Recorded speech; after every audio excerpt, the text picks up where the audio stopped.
Bonjour à tous, on se retrouve pour un nouveau tutoriel sur les serveurs Doremi.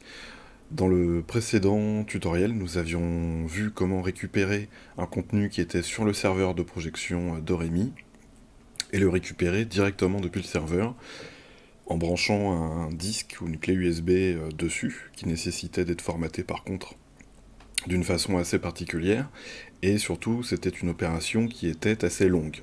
Aujourd'hui je vais vous montrer quelque chose d'un petit peu plus rapide, qui nécessite d'avoir une connexion réseau entre un ordinateur, qui peut être un PC, un Mac ou un PC avec Linux. Aujourd'hui on va le faire sur Windows, qui est la configuration normalement la plus commune, mais voilà, ça fonctionne avec tous les systèmes, du moment que vous avez un logiciel FTP installé sur votre machine. Je vous conseille FileZilla, qui est gratuit et qui est vraiment tout à fait efficace pour cette manipulation. Dans cet exemple, voici l'interface du Doremi. Je voudrais récupérer ce contenu, donc ici la bande-annonce, enfin le trailer du film Joker, qui sort incessamment sous peu.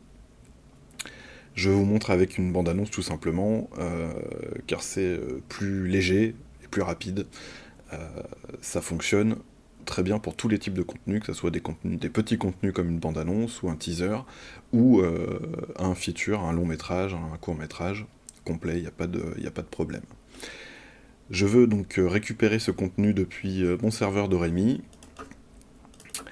via FTP. Je vais venir le mettre dans la playlist, dans une playlist qui ne sert à rien, hein, juste pour aller récupérer quelques petites informations. Je viens double-cliquer sur mon contenu, et je vais dans Détails.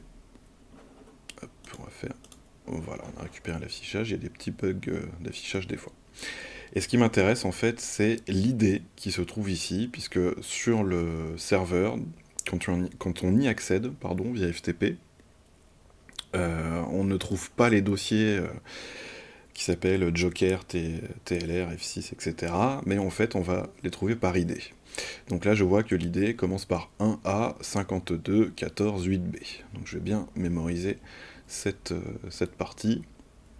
Et puis je pourrais me référer au reste si jamais j'avais un doute. Voilà. Donc maintenant que j'ai cette information, je vais aller ouvrir FileZilla, qui est juste là. Hop, on va le mettre en plein écran.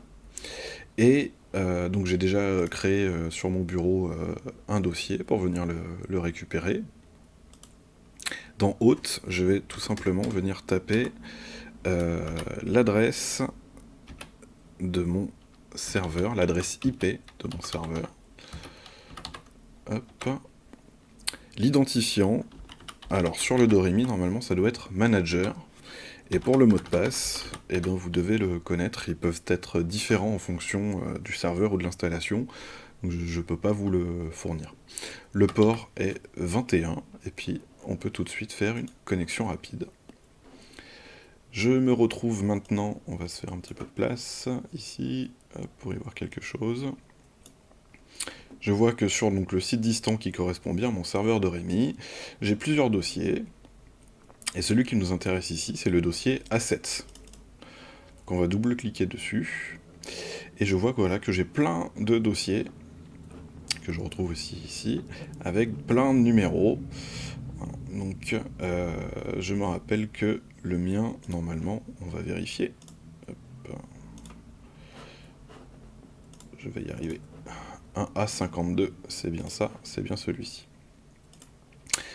Si je double-clique, je me rends compte qu'il y a bien les 6 fichiers. Parfois il peut y en avoir plus, mais en tout cas il y a bien les 6 fichiers obligatoires qui font un DCP. Hop, et il est reparti. 1A5248B, 148B. Je le prends tout simplement, je le fais glisser dans le dossier de destination.